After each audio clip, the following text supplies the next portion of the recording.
learn and play. ألعب وأتعلم. هيا بنا. والله يحب المحسنين. Donc on continue notre leçon sur Wallahu yuhibbul muhsinin. Et on avait cité 3 catégories de personnes, 3 catégories de gens qu'Allah Azza wa Jalla a cité dans le verset juste avant Wallahu yuhibbul muhsinin. Qui arrive à me les rappeler? La première catégorie de personnes qu'Allah aime, c'est qui?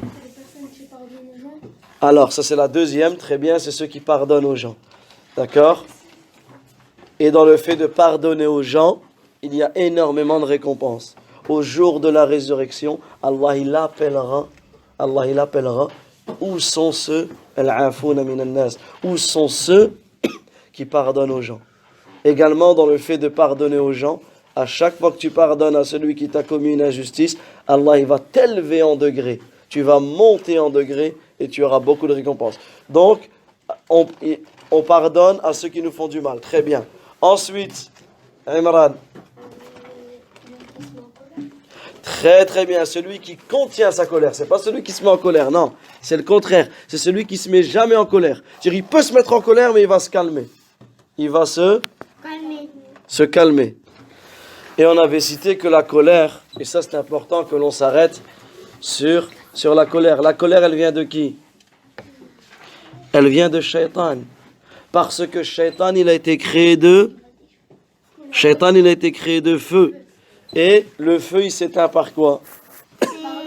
Par l'eau. Donc celui, comme le prophète sallallahu alayhi wa sallam, il dit, donc si l'un d'entre vous se met en colère, qu'est-ce qu'il doit faire? Il doit s'asseoir. Ses ablutions.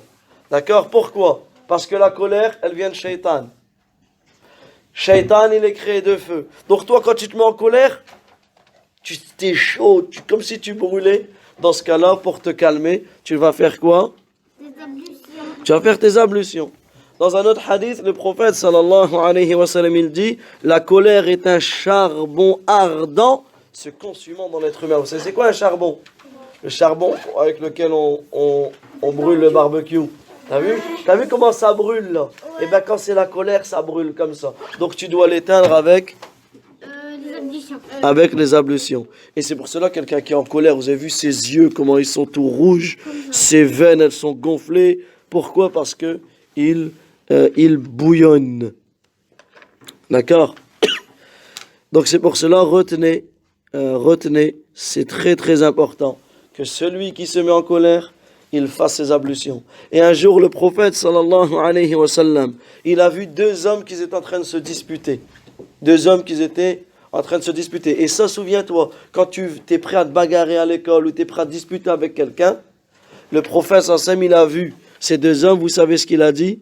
Il a dit, je connais une parole que si il la prononcerait, s'il dirait cette parole, il ne se mettrait plus en colère. Il ne se mettrait plus en colère. Ça dissiperait sa colère. Ça arrêtera sa colère. Est-ce que vous savez c'est quoi ces paroles? C'est A'udhu billahi minash shaitanir rajim. Répétez A'udhu billahi minash shaitanir rajim.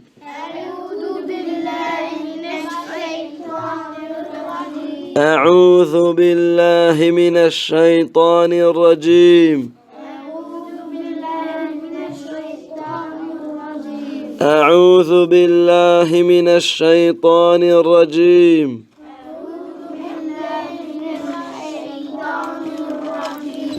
D'accord? Donc on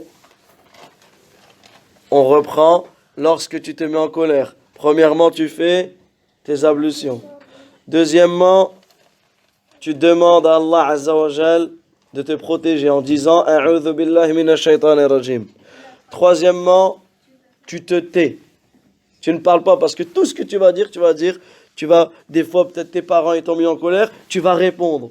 Ils vont te dire va là-bas, non, tu vas répondre. Donc dis rien. Ne dis rien, c'est mieux. Comme le prophète sallallahu alayhi wa sallam le dit, lorsque l'un d'entre vous se met en colère, qu'il se taise. D'accord? Également, c'est important quand tu es en colère de rester calme. Comment on fait pour rester calme? Si tu es debout, qu'est-ce que tu fais? Tu t'assois. Si tu es assis, qu'est-ce que tu fais? Tu t'allonges. Le but, c'est de te rester, que tu restes calme. D'accord? Il y a encore d'autres choses. Également, ce qui va t'aider à pas te mettre en colère, c'est de te souvenir que le prophète sallallahu alayhi wa sallam a dit plusieurs fois la tardab, ne te mets pas en colère. D'accord? Et dans un autre hadith, la tardab walakal jannah, ne te mets pas en colère, tu iras au paradis, parce que la source de la colère, la source du mal, c'est la colère. Également, souvenez-vous que lorsque tu veux te mettre en colère, souvenez-vous de quoi? De celui qui contient sa colère, il y aura une grande récompense. Comme on avait vu, la deuxième caractéristique, c'est quoi?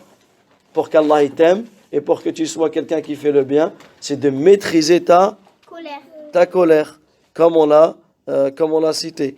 D'accord? Également, le musulman, lorsqu'il se met en colère, il doit savoir comment le prophète sallallahu alayhi wa sallam était pour être comme lui. D'accord? Et il faut savoir que celui qui arrive à contrôler sa colère, eh ben, il fait partie des gens de bien. Il fait partie des gens pieux. D'accord? C'est compris pour ça, les enfants, ou pas? Ensuite, celui qui se met en colère, il doit savoir que tout ce qu'il va faire et tout ce qu'il va dire, eh ben, ça va créer des mauvaises choses. D'accord? Et comme on a dit, si tu te regardais dans un miroir quand tu es en colère, eh ben, tu vas avoir l'impression que tu es un fou, ouais, ou comme un diable. Comme ça. Ah, si, on peut se regarder dans les miroirs. Ah, si, il n'y a pas de mal.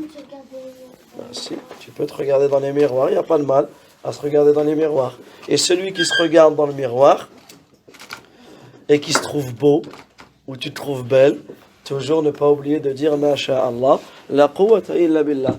Et le prophète sallallahu alayhi wa sallam, il disait, pas que quand c'est pas spécifique au miroir, mais tout le temps, il disait Allahumma hassin khuluqi kama hassanta khalqi.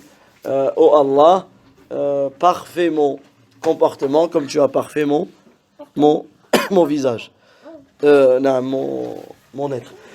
Donc on a dit la première caractéristique des gens de bien, c'était qui? C'était ceux qui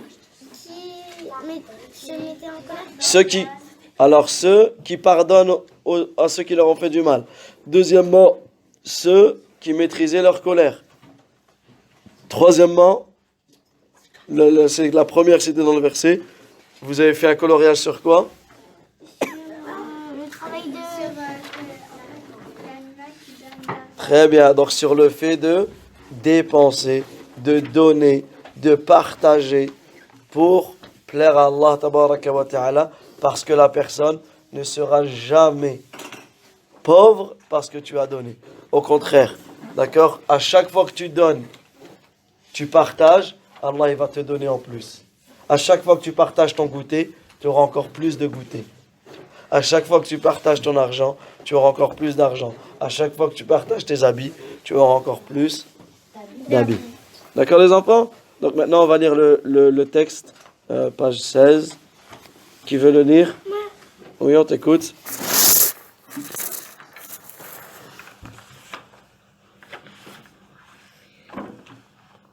Nous aimons Allah parce qu'il est notre Seigneur. Il est le Seigneur de tout le monde. Nous aimons Allah car il nous a créés avec la meilleure des formes. Nous aimons Allah parce qu'il nous a tout donné. Il nous donne tout ce dont nous avons besoin. Nous l'aimons car il prend soin de nous. nous aimons Allah parce que nous sommes Musulmans. Grâce à lui, nous obéissons à Allah le plus grand. Allah nous aime lorsque nous accomplissons des bonnes Action. actions. Masha'Allah, très bien.